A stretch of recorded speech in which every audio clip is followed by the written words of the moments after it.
2, 1, tuyo.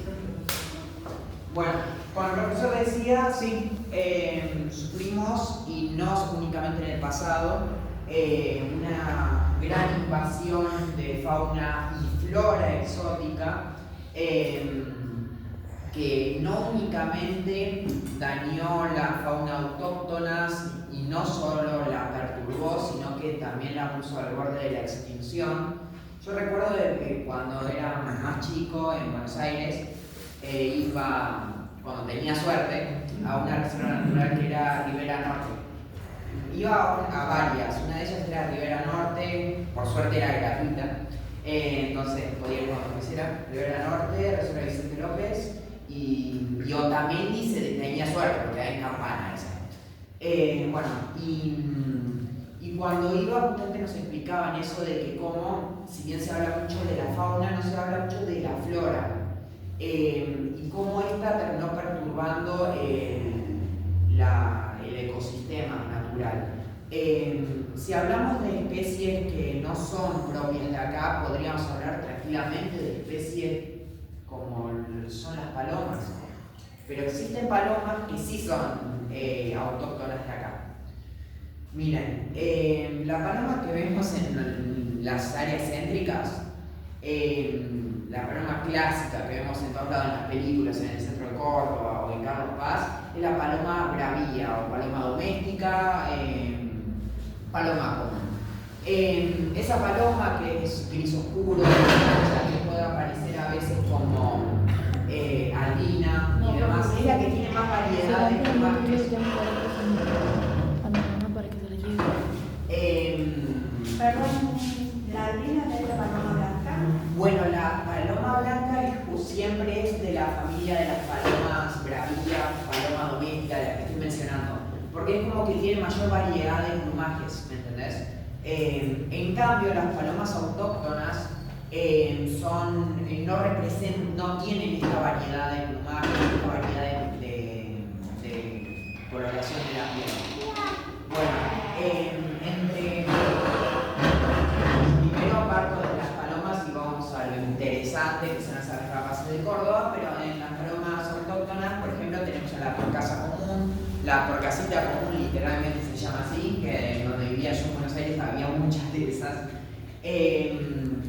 Y también está una que tiene un sonido muy particular, que es la paloma picazuró.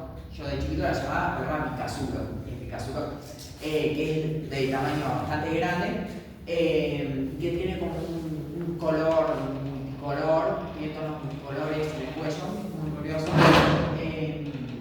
Y bueno, las palomas son un ejemplo, porque tenemos justamente tipos de palomas que son invasoras y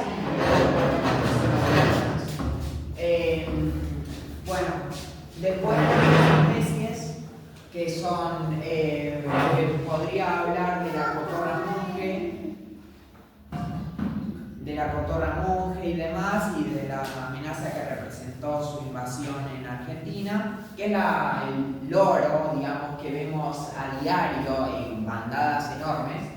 Y también podría hablar de especies de loros como el barranquero y demás, o si vamos al norte, por ejemplo, de los guacamayos que están en peligro crítico. Por ejemplo, en Argentina no entra en área de distribución del guacamayo azul, pero sí entra en área de distribución del guacamayo verde, pero no en el área de Misiones, sino en la selva tucumana y demás, por Jujuy, por Salta, en fin.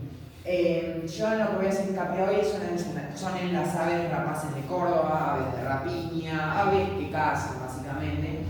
Sin embargo, esto último, quiero resaltar que no es que cazan siempre, sino que pueden ser carroñeras también.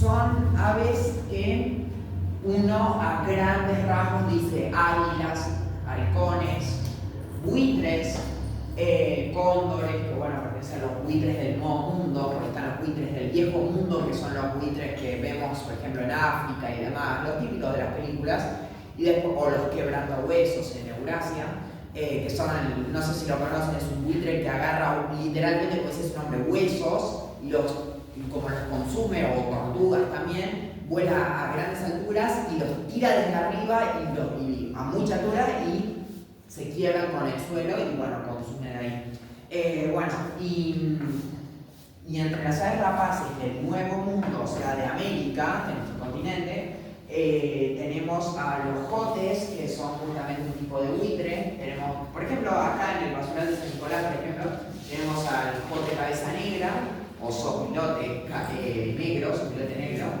o el aura gallipavo, o jote cabeza roja. En las sierras cordobesas tenemos presente al ave con mayor envergadura, es decir, con las alas abiertas, es el ave más grande del mundo actualmente.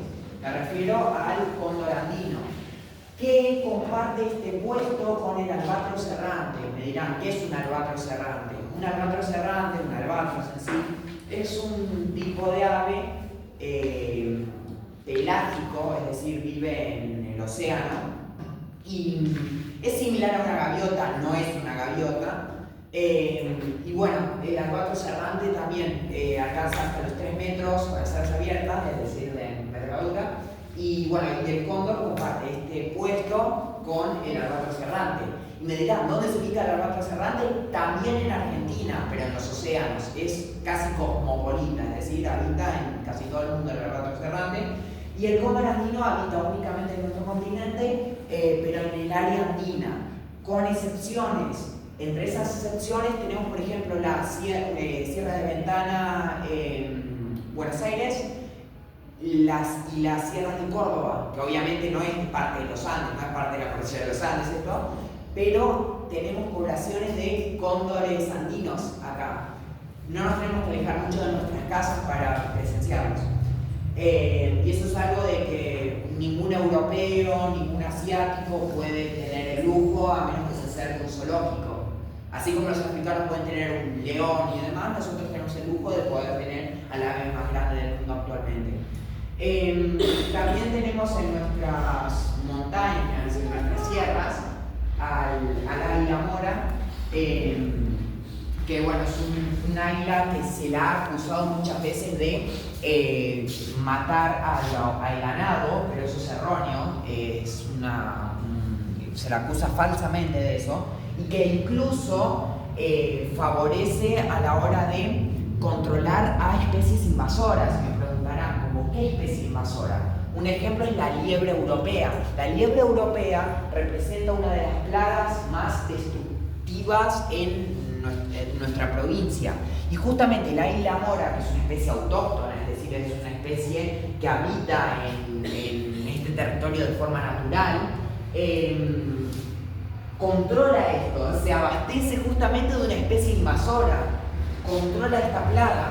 Entonces, el águila mora, que la matan de forma para controlar el ganado, que es un mito, realmente lo que hace el águila mora es algo bueno, justamente, ayuda al ecosistema justamente de nuestra provincia.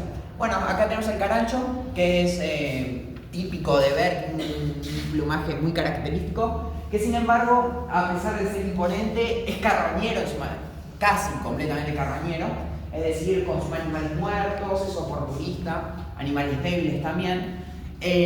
Acá tenemos a su primo no tan lejano, que es el chimango. Quiero aclarar, el nombre científico del carancho es Caracara plana, no me acuerdo. Y del chimango es Milvago chimango. Y les recordará de algo el chimango, que es del dicho no gastes pólvora en chimango. Y me preguntarás, ¿por qué ese dicho? Justamente no gastes pólvora en algo tan poco llamativo, que algo que vale tan poco la pena como un chimango, porque si vemos es un ave rapaz, poco, que no vale la pena, no es como cazar un águila mora o un cóndor. Bueno, el carancho también, retrocediendo al carancho, el carancho se destaca también, si vamos al dicho conocido nido de carancho, porque son nidos que hacen, por ejemplo, en los campos, en los cables eléctricos, y que son enormes, literalmente enormes y completamente desordenados. Y bueno, de allí el dicho. Bueno, tanto el carancho como el chimango son oportunistas, son carroñeros y también cazan pequeños pájaros, pero prefieren no hacerlo.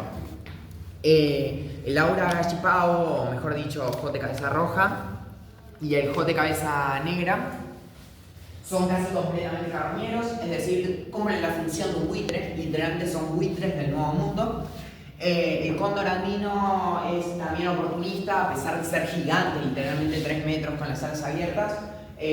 No es que tiene una vida de cazador como es el águila mora, sino que se encarga de estar olfateando a muchos kilómetros, volando a las grandes alturas y buscando a una presa débil o a un animal muerto, justamente, en estado de descomposición, y bueno, ser los primeros en consumirlo. Y nada, también tenemos otras especies de jotes, aparte de cabeza roja y cabeza negra, que es el jote cabeza amarilla, pero no habita en Córdoba. Y el chimango y el carancho son mal llamados naturalmente como aguiluchos. Seguramente les han dicho en algún momento este que vuela es un aguilucho o algo así, o un águila, y eso es erróneo. Son literalmente caracaras o chimango o carancho, que son de la misma familia, y el carancho es más grande que el chimango. En fin, para diferenciarlos en el cielo al jote cabeza negra del jote cabeza roja, por ejemplo, el jote cabeza negra de en las alas abiertas es completamente negro, de allí su nombre, y tiene la punta de las alas blancas. El jote cabeza roja es oscuro, de tono bordó, con las alas abiertas, es negro pero de tono bordó, al sol especialmente, y no tiene la punta de las alas blancas, a diferencia del jote cabeza negra. El cóndor es demasiado característico al verlo, si mal no recuerdo, tiene si bien un poco de pigmentación blanca, es mayoritariamente negro y tienen el cuello blanco. Los machos tienen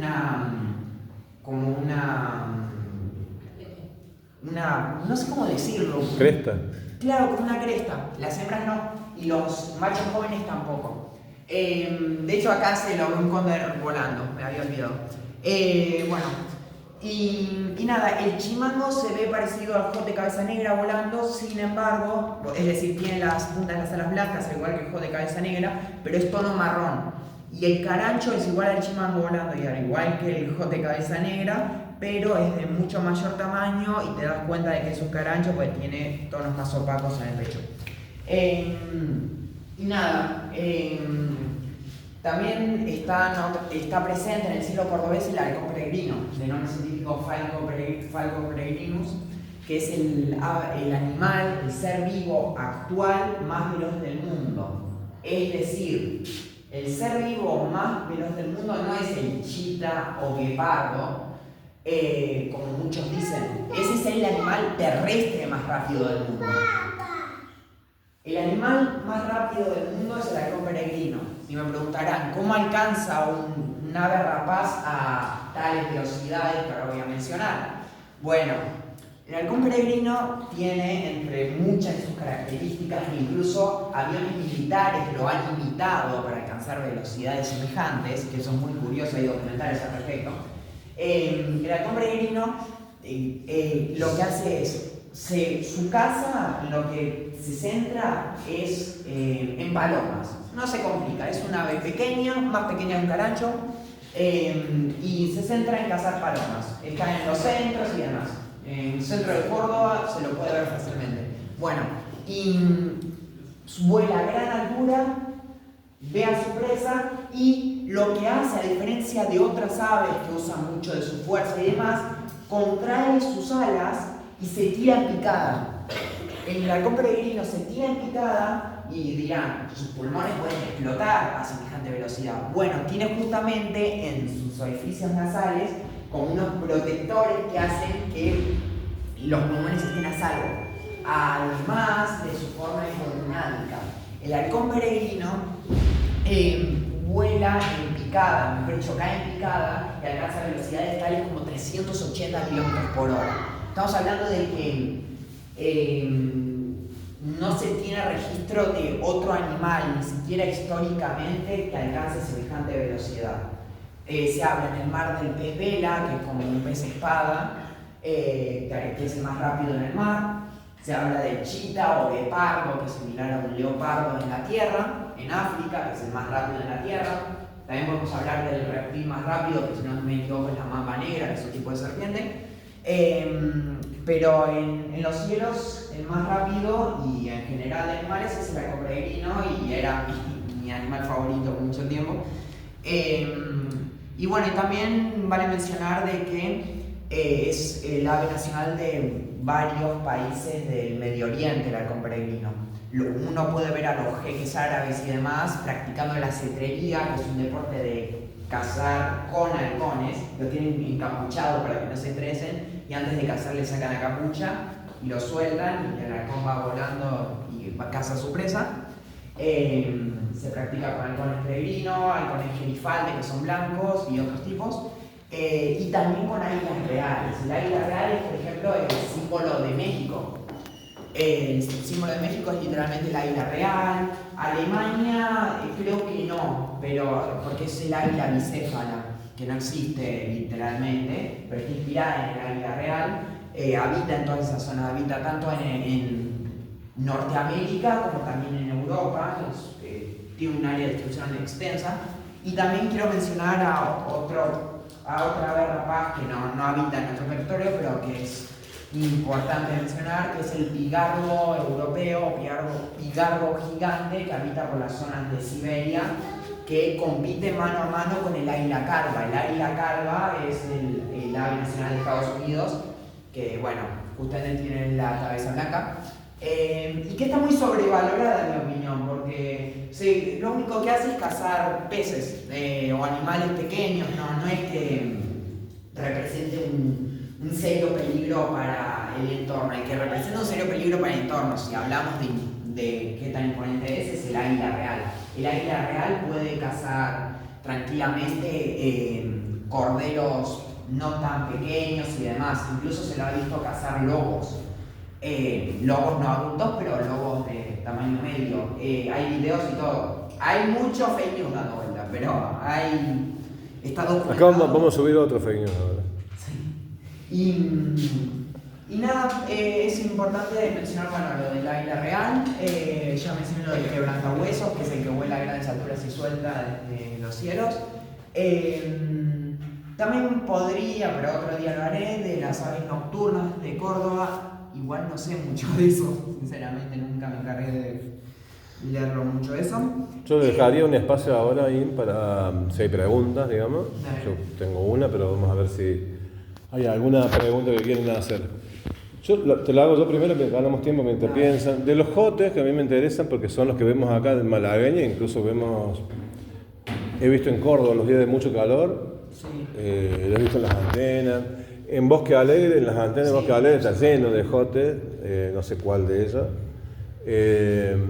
Y la pregunta es si están en colonias, si son medio solitarios. Esa es la pregunta que quería hacer. Bueno, los jotes van de a parejas o de a tres. Siempre van de a dos o de a tres. Es decir, van con su pareja reproductiva o van la pareja reproductiva y su cría ya adulta.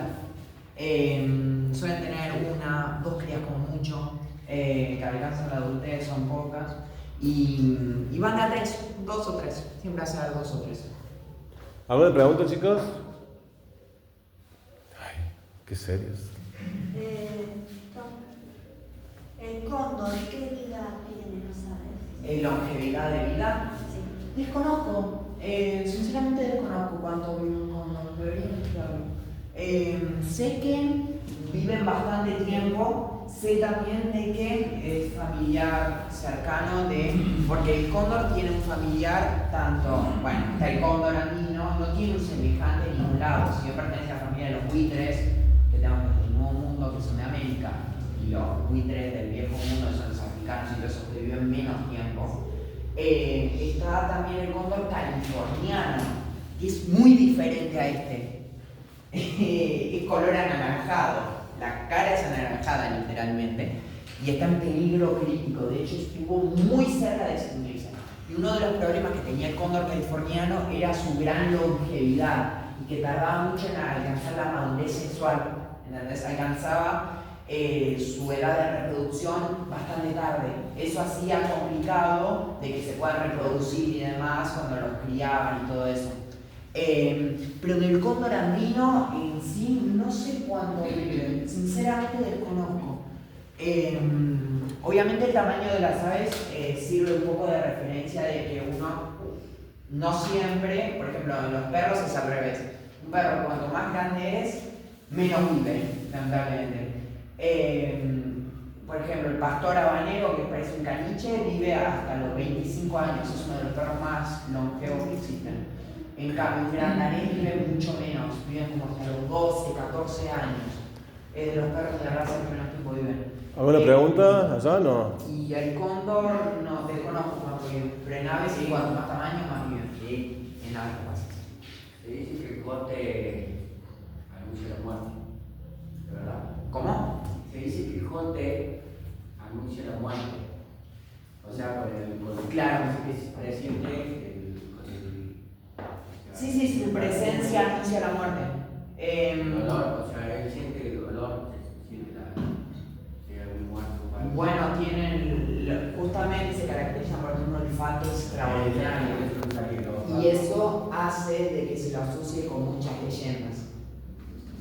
Los jotes tienen un olfato extraordinariamente bueno, es increíble, supera al de los perros tranquilamente. Me atrevo a decir, lo estoy diciendo desde la ignorancia, pero sé que tienen muy buen olfato y ni hablar de cóndor.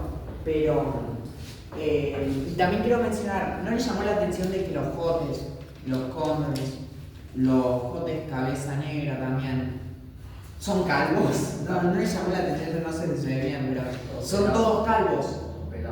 Sí, bien, les llegó la alopecia a temprana edad. Bueno, justamente son calvos porque estos animales son carroñeros, están manipulando con animales muertos todo el tiempo. Entonces, la sangre es complicada si tuviesen mucho plumaje, estar con la sangre representaría una molestia para la visión, se infectarían también más fácilmente, aunque tienen todo un sistema que lo pueden combatir, en fin. Entonces, la evolución hizo que sean calvos y puedan meter su cabeza dentro de animales muertos y que no les represente ningún problema. También tienen ácidos estomacales que son increíbles y que pueden digerir elementos sólidos, como ya mencioné anteriormente, ocurre en Eurasia con el quebrantahuesos. Y nada, eso. También pueden consumir, no digo que vivan de esto, pero pueden consumir garras, por ejemplo, o huesos, pero no es que vivan de eso, le das un hueso al jote y se va a alimentar de eso, ¿entienden? Y nada. Bueno, ahí estamos bien porque se me está robando toda la clase. Me quito 10 minutos. Le podemos dar un aplauso, ¿verdad? Porque está portando bien.